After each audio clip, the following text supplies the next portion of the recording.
los frutos del Espíritu. La Biblia dice el fruto del Espíritu, o sea, no los frutos. Nosotros a veces decimos, es que los frutos son amor, gozo, no, dice el fruto es todo eso, ¿vale?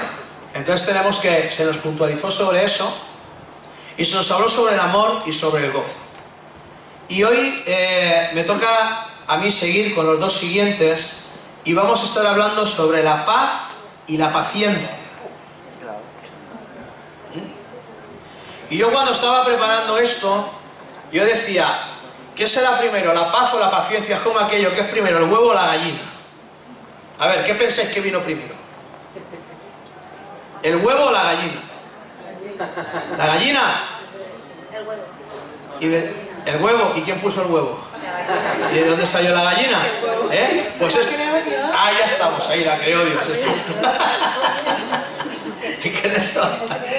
Te acabas de cargar uno de los grandes dilemas filosóficos de la sociedad. ¿Quién llegó primero, el huevo o la gallina?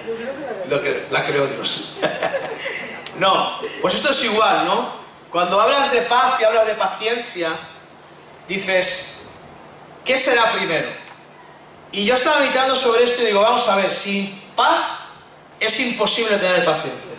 Y sin paciencia es imposible tener paz. Van ligados, por eso yo creo que habla del fruto. No podemos separarlos, sino que tenemos que fructificar en todos estos rasgos del carácter de Jesús. No puedes decir, yo tengo mucha paz, pero el amor ando escaso, ¿no? O yo tengo mucha paciencia, pero eso del gozo todavía no lo he entendido. O yo soy muy buena gente, pero eso de la benignidad tampoco va conmigo. Entonces tenemos que aprender a desarrollar los rasgos, los frutos. El fruto del Espíritu son los rasgos del carácter de Jesús. Entonces eso es lo que tiene que estar en nuestra vida. Pero hablando de la paz, pareciera que todo el mundo desea la paz. Ves Estados Unidos, Irak, Arabia, todo lo que está pasando, pareciera que el mundo entero desea la paz. Pero cada uno desea esa paz bajo sus propias condiciones. Es decir, yo firmo la paz contigo, pero bajo estas diferentes condiciones. Pero ¿sabes qué? Hay dos clases de paz. Y me gustaría que empezáramos por ahí. Hay dos clases de paz. La paz que Jesús da y la paz que el mundo da. Son dos paz completamente diferentes. Una es la paz que Dios da y otra es la paz que ofrece el mundo. La primera es el fruto del Espíritu. Y la primera condición de la paz que Jesús da, es fruto de una relación personal con el príncipe de paz. La Biblia habla de Jesús como el príncipe de paz. Entonces el fruto de la paz viene de una relación directa con el príncipe de la paz. Es una paz interna, una paz personal. Digamos que es la paz prometida. La paz que promete Jesús en su palabra. Jesús dijo en Juan 14:27, la paz os dejo, mi paz os doy. Yo no os la doy como el mundo la da. No se turbe vuestro corazón ni tenga miedo. Mi paz os doy, mi paz os dejo, pero yo no os doy una paz como la que el mundo da. No se turbe vuestro corazón. ¿Sabes lo que Él está diciendo aquí? Que si tú y yo tenemos la paz de Dios en nuestra vida, no nos vamos a turbar por nada ni por nadie. No se turbe vuestro corazón, porque vuestra paz no viene del mundo, vuestra paz viene de mí, y yo soy el príncipe de paz. De mí fluye toda la paz. Jesús sabía cuál es la naturaleza de la paz del mundo. Él sabía que las libertades que sus discípulos gozaban pronto les serían quitadas. Él sabía que la iglesia iba a ser perseguida. Él sabía que les esperaban dificultades. De modo que les dio la paz para prepararlos, una paz que sobrepasa todo entendimiento. La paz de Jesús no es la calma que viene después de la tormenta. No te equivoques. La paz de Jesús es la calma en medio de la tormenta. La paz de Jesús no viene como consecuencia de la tormenta. La paz de Jesús es lo que te permite tener paz en medio de la tormenta. Es una paz que el mundo no da. Es una paz que no viene del hombre. La historia ha probado que la paz del mundo es pasajera. Yo no sé, ¿cuántos habéis oído las noticias estos últimos días? ¿Sabéis? En Alemania ha pasado algo tremendo. ¿Sabéis quién ha ganado? Un partido de ultraderecha. Un partido nazi.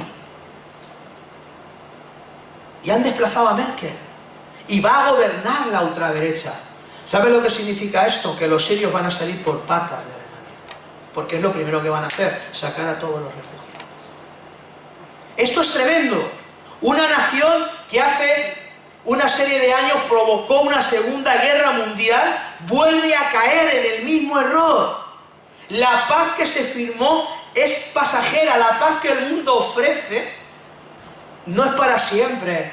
Mira, la paz de una botella te dura hasta que se te quita la borrachera. Después vuelves a ser el mismo miserable que la empuñaste la primer trago. Vuelves a ser el mismo. La paz que el mundo da,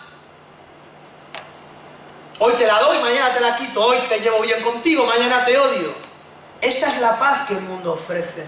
Pero la paz que Dios da está por encima de todo eso. Porque ¿sabes qué? La paz de Dios no está cimentada en las circunstancias, está cimentada en lo que Él es. Y Él es la paz. La guerra parece acabar todas las guerras, ¿verdad? Acabó la Primera Guerra Mundial, ¿no? Y firmaron mogollón de tratados, a los años la Segunda. ¿Qué pasó con todo lo que habían firmado? ¿Se acabaron? Llegó la Segunda Guerra Mundial. Y como no nos espabilemos, llegará la Tercera. Es tremendo, porque los acuerdos que el hombre firma son pasajeros. Ahora bien, hay una paz prometida, mi paz os dejo en lo que yo os prometo, también hay una paz personal.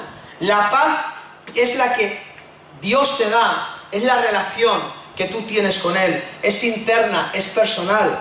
Así como el temor de Dios es el principio de la sabiduría, esta paz comienza en Dios y no puede lograrse. Mirad, yo si algo puedo de agradecerle a Dios desde que me convertí, es precisamente esta palabreja de 3 sílabas, de 3 letras, paz.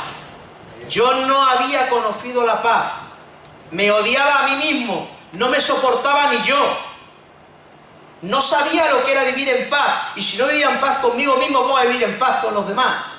Algo que Dios hizo en mi vida es darme paz y poder dormir tranquilo, hasta que llegó José Miguel, pero bueno,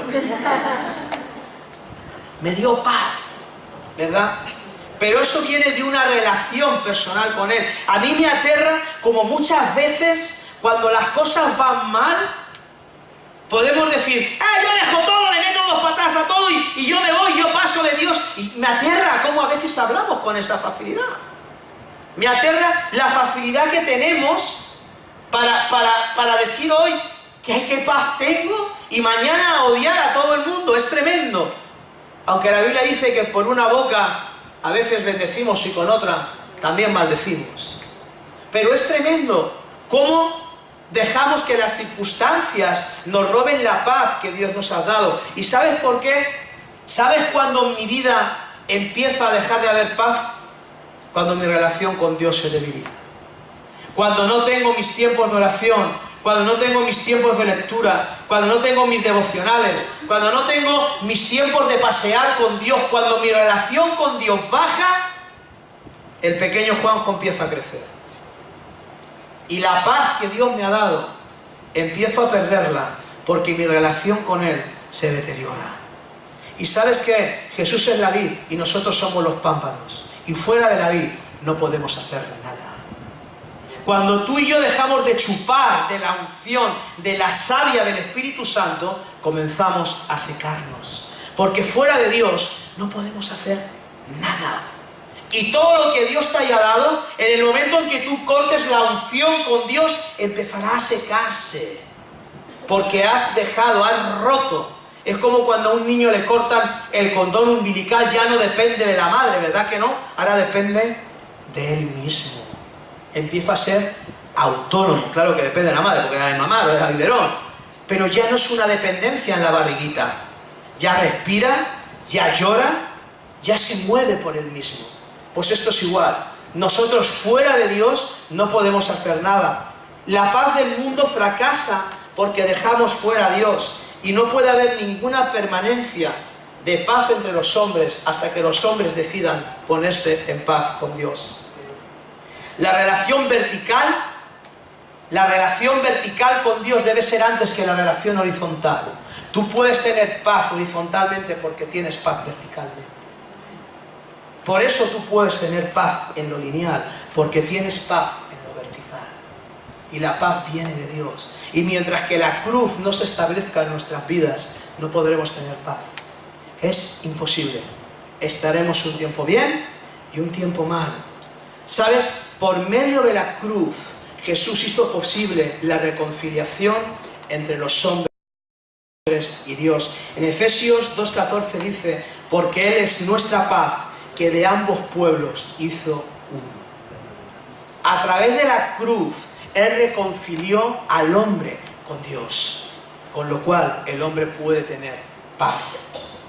Ahora también hay una paz que es un poco extraña. La paz que te da Jesús es un poco, como las cosas de Jesús a veces son un poco ilógicas. Por eso me encanta Jesús. A mí me encanta porque era original. Él nunca hizo 2 milagros iguales. ¿Te has fijado eso? Al uno lo tocó, al otro le habló, al otro hizo barro, al otro le habló. Él nunca hizo 2 milagros iguales, para que nosotros no intentáramos que todos los milagros se hicieran así. Él fue original. Y a veces a mí Jesús me sacaba la onda, porque hay gente que dice, no, es que Jesús, no te equivoques. Jesús es la gracia. Sí, claro que es la gracia. Pero Jesús fue más allá de lo que la ley iba. Jesús dijo, oísteis que fue dicho ojo por ojo, mas yo os digo, bendecir a los que os maldicen. Jesús dijo, os fue dicho, si te piden que lleves una milla, yo te digo que la lleves 2. Jesús va mucho más allá de la ley. Mucho más allá. Lo que pasa es que va con la gracia, pero va más allá de la ley. Si no, léelo. Va mucho más allá. ¿Oísteis? Mas yo te digo. Esto es así, pero yo os digo.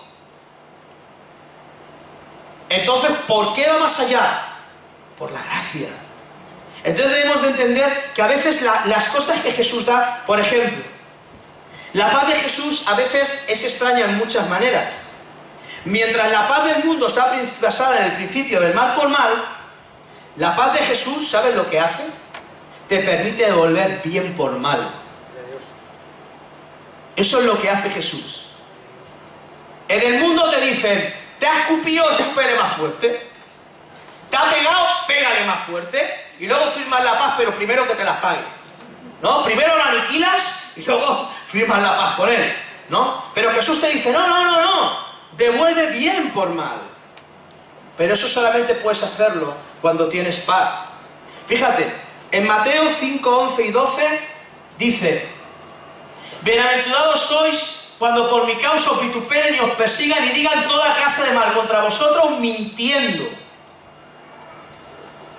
En Romanos 12, 20, fíjate, o sea, se regocijan cuando son perseguidos. Eso es lo que te da la paz de Dios. En Romanos 12, 20 dice, así que si tu enemigo tuviere hambre, dale de comer. Si tuviere sed, dale de beber. Pues haciendo esto, amontonarás aguas sobre su cabeza.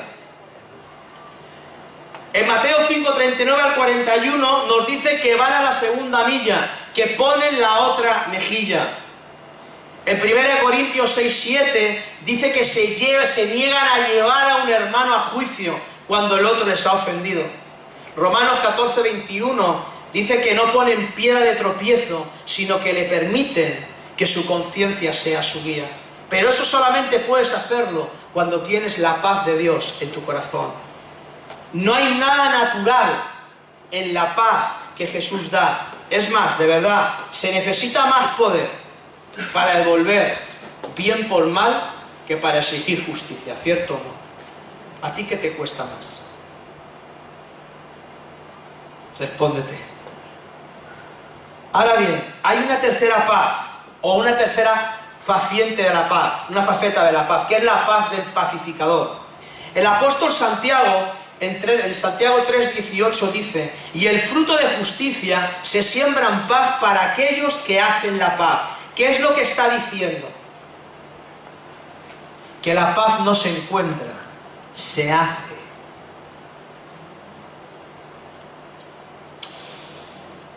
La paz se hace. Tú decides vivir en paz o vivir en guerra. La paz se construye a través de tu relación con Dios. Cuanto más te relaciones con Dios, más estarás construyendo el fruto del Espíritu en tu vida. Más paz podrás tener. Jesús dijo de otra manera: bienaventurados los pacificadores. Bienaventurados. Hay gente que en vez de poner paz lo que hace es se tirar ascuas. ¿Tú conoces gente de esto? ¿No? Que llegas y te dices: no veas lo que me hizo Elías, ¿verdad? ¡Buah! Pues si tú supieras porque Elías no te ha hecho nada. A mí fíjate, ¿no? Ahí, él ayudando a apagar el ascua, ¿verdad? Hay gente que en vez de apagar fuegos los enciende. Ven a alguien envenenado y en vez de poner paz le tiran gasolina para que se queme más. ¿Has conocido a algunos de estos o no? ¿Sí? Yo conozco unos cuantos. ¿Qué dice, macho? Con amigos así, ¿para qué quiero enemigos? Yo quiero gente que me dé paz, no que me provoque guerra. Gente que me calme, no que me encienda. Gente que me ayude, no que me sea tropiezo. Pero solamente podemos hacer estas cosas cuando entendemos verdaderamente la paz de Dios. Hay aquellos que siempre parece que están buscando problemas. Hay personas que creen que todo el mundo es el problema, pero deberían de mirarse al espejo porque llevan un letrero que dice conflictivo. Si tú y yo tenemos problemas donde vamos, la culpa no es de los demás, es nuestra. Quizá deberíamos de empezar a cambiar y empezar a buscar la paz con los demás. Esto, ¿saben? Los enfermos no necesitan a médicos. Los sanos no necesitan a médicos. Jesús vino a los enfermos. Él estaba diciendo: bienaventurados los que con una disposición pacífica pasan por una situación complicada y hacen la paz. Bienaventurado el que ve a dos hermanos peleando y es capaz de pasar por el medio y traer paz. Bienaventurados los pacificadores. Bienaventurados los que son capaces de solucionar conflictos y no de crearlos. Y a veces cuesta, ¿verdad? ¿A que sí? No veas cómo cuesta esto. Pero tenemos que entender que un rasgo del fruto del Espíritu es esta paz que Dios nos ha dado. Y el pacificador es la obra de Él, es hacer obra de paz. Dios estaba en Jesús reconciliando al mundo. Dios estaba en Jesús. Jesús estaba haciendo de pacificador. Él estaba reconciliando a una humanidad caída con su Creador. Él vino a traer paz. Por eso Él nos enseña y nos dice: reconciliaos con Dios. Así que nosotros tenemos un mandato del Evangelio. En Efesios 6:15 nos dice: calzados los pies con el apresto del Evangelio de la paz. ¿Qué siembras? ¿Paz o discordia? Si cada vez que hablas sube el pan, tienes un problema.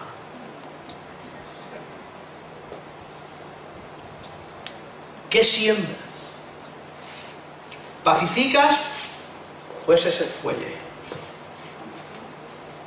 ¿Qué haces? Porque recuerda que nuestros pies tienen que estar calzados con el Evangelio de la paz. Así que pidámosle a Dios, pidámosle no. Porque ¿sabes qué? Tú y yo ya tenemos la paz. ¿Qué dijo Jesús?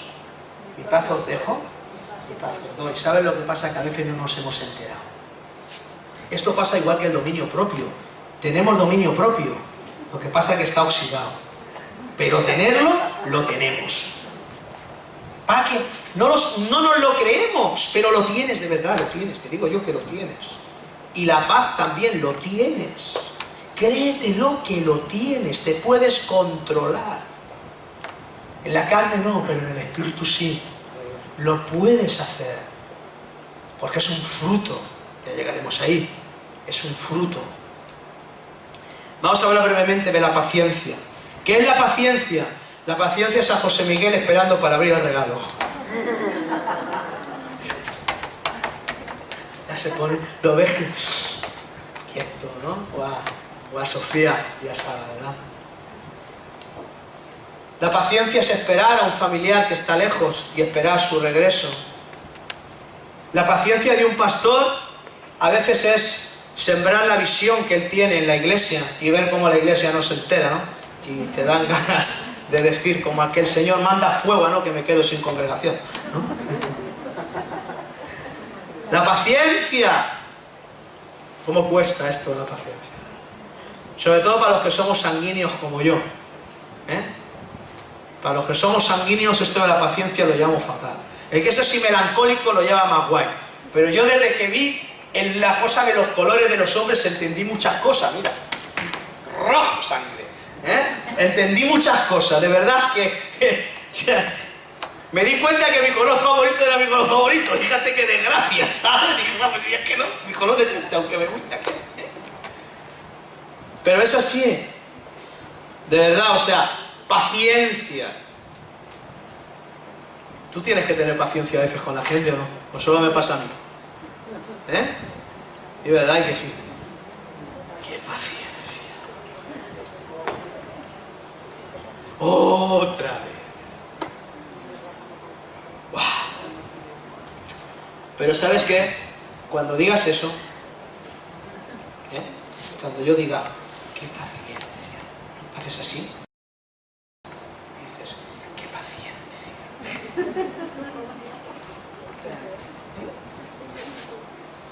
Porque la misma manera que Dios es paciente contigo, tienes que serlo con los demás. Igual la misma paciencia que Dios tiene contigo, porque conmigo tiene que hacer horas extras. Igual que la paciencia que Dios tiene, que llegas otra vez.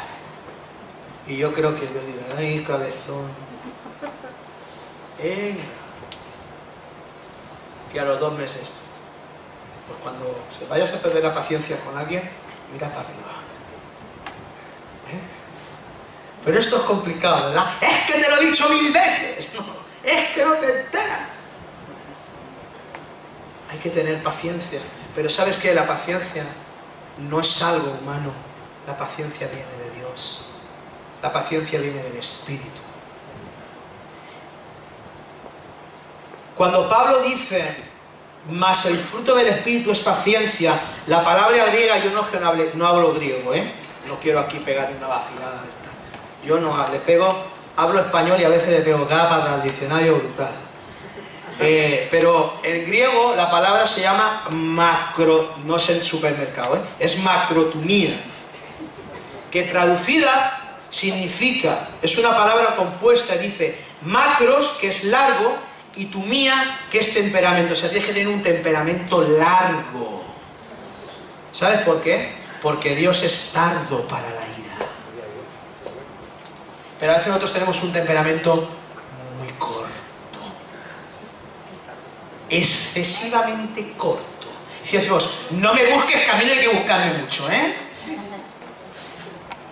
La Biblia te está diciendo que tengas un temperamento largo, un fusible largo, que no te enciendas así, despacio, aspallet, que decimos aquí. Los de la horta no, así es. Despacio, tranquilo. Y a veces tengo que contar hasta 20, no, en 20 aún me faltan otros 40, entonces sigo, 21, 22, me salto al 30, no, 28, mira. Hay que tener un temperamento largo, no de cortocircuito. En el griego no bíblico, esta misma palabra lo que expresa es pasividad o resignación. Pero eso no es paciencia. La paciencia no significa que te resignes a lo que estés viviendo. La Biblia no quiere que te resignes a lo que estés viviendo. Cuidado, el contentamiento no es resignación. Hay una gran diferencia en el contentamiento y otra cosa es ser resignado, ¿vale? No es que te resignes. La cosa es que seas capaz de desarrollar la confianza y la perseverancia para tener la paciencia suficiente de saber que después de la tormenta más brutal llega la paz. Pero tienes que tener paciencia para soportar la tentación. Paciencia para soportar, como dice la Biblia, soportándoos unos a otros. En las escrituras macrotumía es usado en referencia a la gente. Hay que ser paciente con las personas. La gracia, mira, ¿verdaderamente sabes qué es la gracia? Así te lo voy a decir muy sencillo. Mira, la gracia es el tener la autoridad para vengarte del que te ha hecho mal y no hacerlo. Eso es la gracia.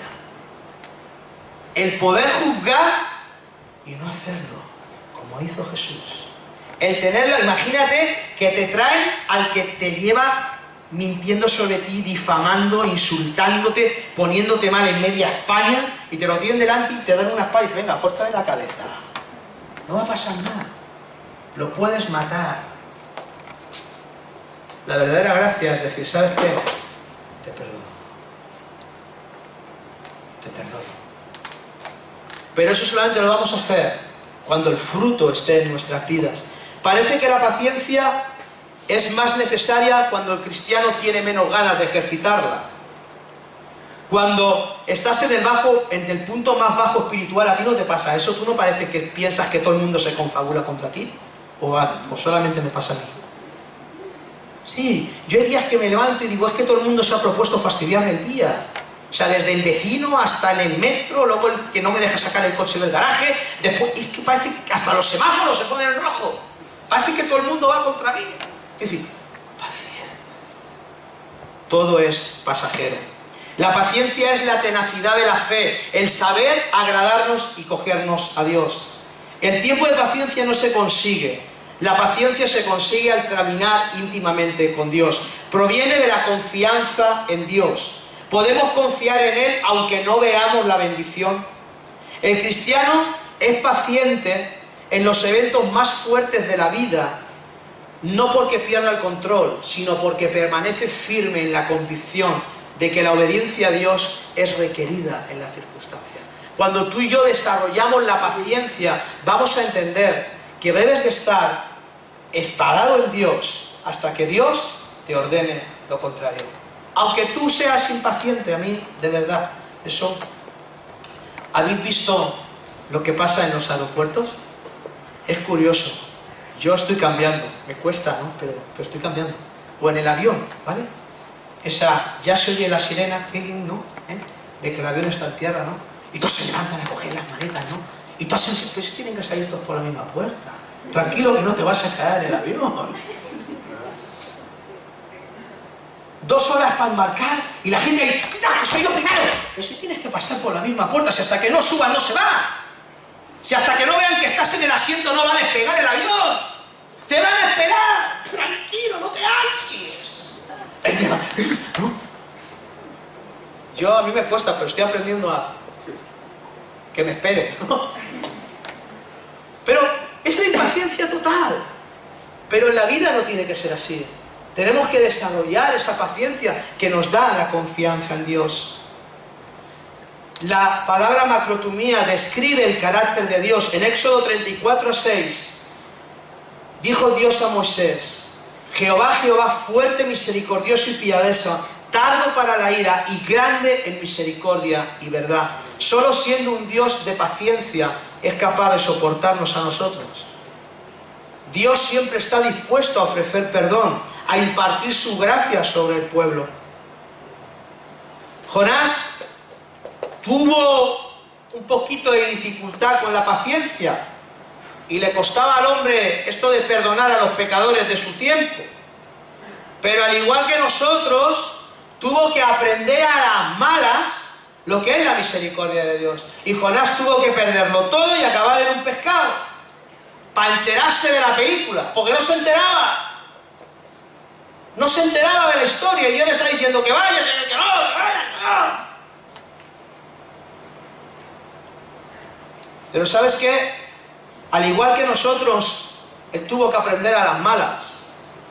Nuestro Dios es misericordioso, es lleno de gracia, es listo para perdonar, es abundante en amor. Dios es muy, pero que muy requetete, muy paciente. Pero no te equivoques, también es un Dios justo.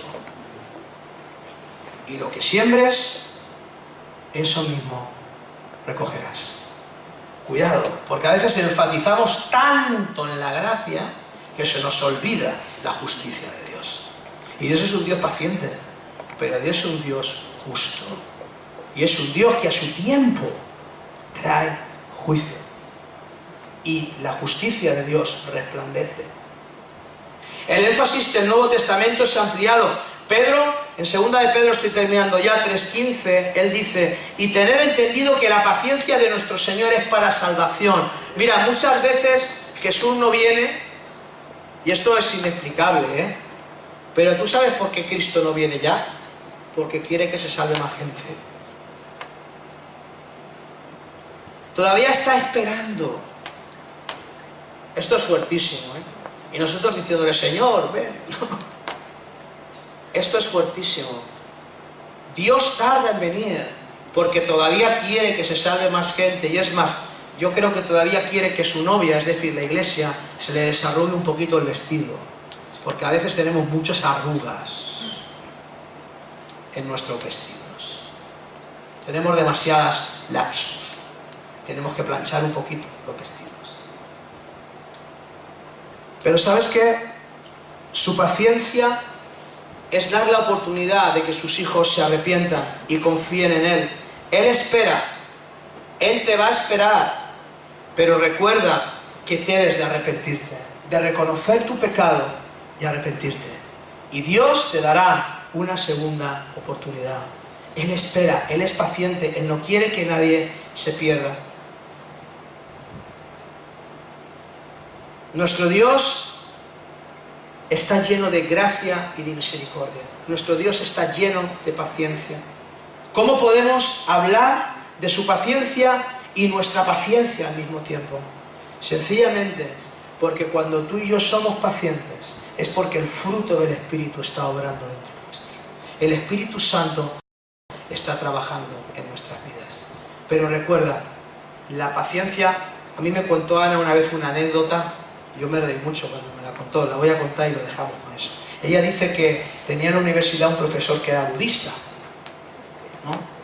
Entonces el tipo, por un año, siempre, dice, yo nunca había conocido a nadie con semejante paz, semejante paciencia.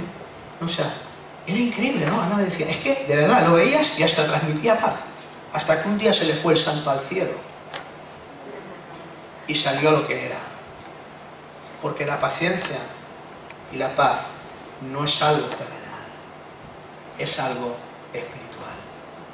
No es algo que tú y yo podamos comprar, no es algo que tú y yo podamos conseguir. La paciencia, la paz, es el fruto del Espíritu Santo que se desarrolla en tu vida y en mi vida cuando nosotros decidimos caminar juntamente con el carácter y la vida de Jesucristo. El fruto del Espíritu es el carácter de Jesús formándose en nuestras vidas. Y ese es el propósito de cada prueba, que el carácter de Cristo, que el fruto del carácter de Cristo se refleje en tu vida y en mi vida. Así que cuando tengas, tú sabes que hay hermanos chinchetas, están ahí todo el día picando, ¿sabes? Son hermanos chinchetas, de verdad, está todo de pim. Yo les llamo cariñosamente pruebafrutos. Vienen y prueban tus frutos. Pero gracias a Dios, porque te muestran quién eres en realidad. Gracias a Dios. A mi Ana me dice que a veces en el coche en vez de un pescadito tendría que poner un alacrán. ¿Verdad? Porque te adelanta y luego lo ves pasar y lleva el pescado y dices, ¿qué me he perdido? O es que Jesús se bajó a los 80, ¿no? Cuidado con estas cosas. Aprendamos a que el carácter de Cristo se empiece a formar en nuestra vida. Pero de verdad, queridos, solamente hay una manera. Cuanto más camines con Jesús, más te parecerás a Él. Cuanto más camines por el jardín, más se te impregnará el olor de las rosas. Esto es así. Cuanto más camines con Jesús, más te parecerás a Él. Y más desarrollarás su carácter en Él. Amén. Nos ponemos en pie en esta tarde, vamos a orar. Y vamos a pedirle a Dios que Él siga poniendo o derramando o formando en nosotros estos frutos. Señor, gracias por tu palabra. Gracias, Señor, por tu Espíritu Santo. Señor, gracias porque tú nos diste una paz que el mundo no puede dar. Tú ofreciste algo que el mundo no puede ofrecer, porque tú estás por encima de todas las cosas. Es más, todas las cosas fueron creadas por ti y para ti, Señor. Padre, oramos, Señor, en esta tarde, porque el fruto de tu Espíritu, tu carácter, se siga formando en nuestras vidas. Que seamos capaces de caminar pegados a ti. Que seamos capaces de reflejar el fruto del caminar contigo. Señor, ayúdanos a buscar esa paz. Ayúdanos a crecer en esa paz. Ayúdanos, Señor, a desarrollar esa paciencia, aun a veces con nosotros mismos, Señor. Ayúdanos, Señor, a reflejar al Dios misericordioso y la misma paciencia que tú tienes con nosotros, sea la que nosotros tengamos con los demás. Recibe la gloria y la honra en esta tarde, Padre, en el nombre de Jesús. Amén. Amén. Que Dios os bendiga, iglesia. Jóvenes, mañana a 6:30. Nos vemos el domingo a las 11:30. Amén.